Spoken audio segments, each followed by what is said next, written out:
채권 보존 지출을 왜 할까? 채권이 위험하다고 판단하는 경우 있지 않습니까?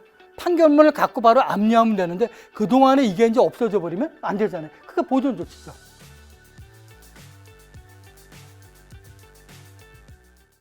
채무자는 어때요? 미리 본인이 그죠? 부실화가 되면 그 다음까지 미래가 딱 예측이 되지 않습니까? 부실화가 된다?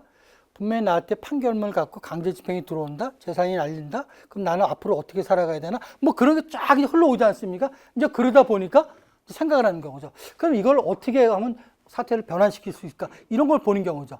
부동산 매각 같은 것도 해야 되는데 매각은 되는 거 아니지 않습니까? 이런 거. 그림을 한번 볼까? 채권자가 있는데 채무자한테 그죠? 물건이나 용역을 제공한 거죠. 계약을 이행한 거죠. 반대급부가 안 들어온 거죠. 그럼 어떻게 해요?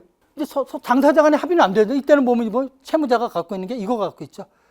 부동산, 채권, 유체동산, 유가증권 이걸 가지고 있지 않습니까? 이거에 대해서 받아와야 되는 경우죠. 근데 판결문 갖고 원래는 뭐야? 판결문을 갖고 바로 압류하면 되는데 그동안에 이게 이제 없어져 버리면 안 되잖아요. 그게 보존 조치죠. 뭐 잠정적. 왜 잠정적이라고요? 제 부동산에 가압류, 채권에 가압류하셨어요. 그게 끝이 아니죠. 어디 가야 되니까? 재판 간다니까요. 뒤에 프로세스 나오는 거죠. 법원 가서 뭐예요? 다투는 거죠. 내가 아니라고 주장했다 보니까 내 말이 맞을 수가 있잖아요. 그럼 가압류 취소해야 되는 거죠. 이런 거. 긴급성. 급하니까 하는 경우죠. 그래서 우리 보면 이제 가끔 그런 분들 계시더라고요. 채무가 회수가 안 되니까 그럼 본인 채권에 대해서 우리가 뭐 예금 채권을 가압류하겠습니다. 부동산 가압류하겠습니다. 사무실 직기품 우리 가압류 유체증권 들어가겠습니다. 뭐 얘기할 수도 있죠. 그런 얘기하면 다 듣는 사람이 어때요? 그거 들으면 안 되지. 개망신이고 내가 이거 뭐 사람들 그거 있지 않습니까? 싫어. 명예가 있어. 싫어. 그런 사람들 같으면 어떻게? 빨리 갚아야지. 그런 사람도 있지만 거꾸로 생각하면 어떡하죠? 그래, 네 뜻을 알겠다. 그럼 내가 다음 달에 내가 빨리 없애야겠다. 뭐 이렇게도 생각하지 않습니까? 그러니까 보면 그런 것 같아요. 보니까 긴급할 때 하는 거고 미래행성 같은 거죠. 모르게 하는 게 맞는 것 같아. 모르게. 일단은 뭐예요? 말이 필요 없고 행동하고 그 다음에 이제 만나서 합의한다. 예. 그래서 보면 가압류는 금전 채권이에요. 그러니까 금전 채권은 여러분 말고도 딴 사람들도 있다는 거. 가처분은 뭐죠? 여러분의 권리죠. 여러분의 물건. 그러니까 자 물건을 줬는데 돈을 못 받고 있다. 그럼 여러분 두 개 선택하셔야 돼요. 당연히 가압류는 선택하지만 두 번째는 뭐예요? 창고에 있는 물건. 그게 뭐예요? 이거 없어지면 그 다음에는 여러분 돈도 못 받고 물건도 없어요.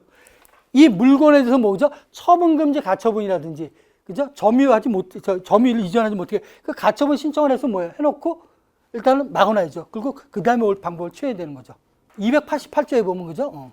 요건 보면서 갈게요. 그죠? 사정 변경에는 취소가 있대. 그 다음에 이 가압류 같은 경우 그죠? 가압류가 취소 신청할 수가 있는데, 세 번째. 가압류가 집행되어 3년간 보상서를 제기할 때. 자, 제 부동산에 가압류 하셨어요? 자, 누가 통해서? 나는 그거 왜 하는지 개념도 없는데 하라니까 가압류를 하는 거래. 그래서 법무사 통해서 했어요. 가압류 했어요. 그리고 뭐예요? 개념 없으니까 놔둬요. 창고에 우리 보고 돼 있어요. 금고에. 그리고 3년이 지났어요. 채무자 이제 나는 알고 있어요. 하나, 둘, 셋, 넷. 좋다. 3년. 그래 3년 됐지. 그건 알고. 그 다음에 제가 뭐예요? 다음에 그 법원이 있지 않습니까? 이 법원 가서 이거 법원 가서 3년 지났다고 있지 않습니까? 이거 취소 신청하는 경우죠. 취소해줘야 돼요. 법이에요, 그게. 왜? 너 공격과 방어는 안 했지 않습니까? 그러니까 가압류 해놓고 그냥 탱탱탱탱 노는 게 그러면 안 되고 3년 이내에 뭡니까? 돈을 받으려는 조치 있죠. 결국 뭐예요? 가압류하고 민사소송하고 경매 프로세스를 밟아야 되는데 그거 3년 안 하면 어떡한다고요? 가압류 취소된다고. 취소한다면 다시 하시면 되죠. 이게 가능하겠습니까? 안 되니까 혹시 만약에 가압류한 물건이 있을 수 있잖아요. 그거 몇 년 됐는지 항상 보고 어떻게 진행되는지 보세요. 그거. 비금전 채권이 보면 이제 가처분이라요. 뭐 직무정지적 가처분 이런 거 말하죠. 자, 그래서 보면 이제 부동산 쪽으로 한번 볼게요. 여러분이 보면 이 부동산 가압류하면 어떻습니까? 특히 채권 관리하시는 분들 왠지 그죠? 반갑죠. 다 알고 하는 게 부동산 가압류니까 뭐 소리 오지 않습니까? 법무사 통해서 오고 막 요즘에는 보면 누가 해요? 법무사님들이 많이 하죠. 얼마 받아요, 그거? 건당? 가압류하는데 건당 얼마 받아요, 수수료? 20만 원 막 그렇게 받죠? 10개 하면 200만 원이에요? 그거 이렇게 막 맡기면 안 돼요. 요즘엔 직접도 해요. 내가 모르겠다면 어떻습니까? 그 법무사님이 하셨던 그 서류 있지 않습니까? 그거 카피 떠놓고 거기다가 뭐 딴 거 내용만 바꾸면 되잖아요. 직접 하시는 게 좋아요. 볼게요. 자, 부동산 가압류 볼게요. 여기서 파란 걸 하는데 눈이 부시다 그러니까 제가 이쪽으로.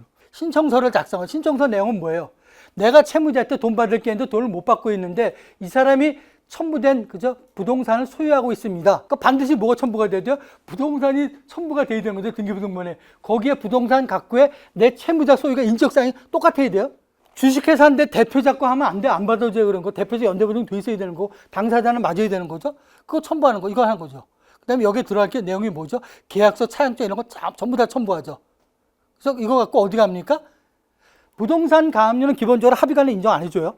지금 여러분은 서울에 있고 상대방은 부산에 있고 물건은 대구에 있지 않습니까? 대구지방법원 관할권이야. 단 이거는 돼요.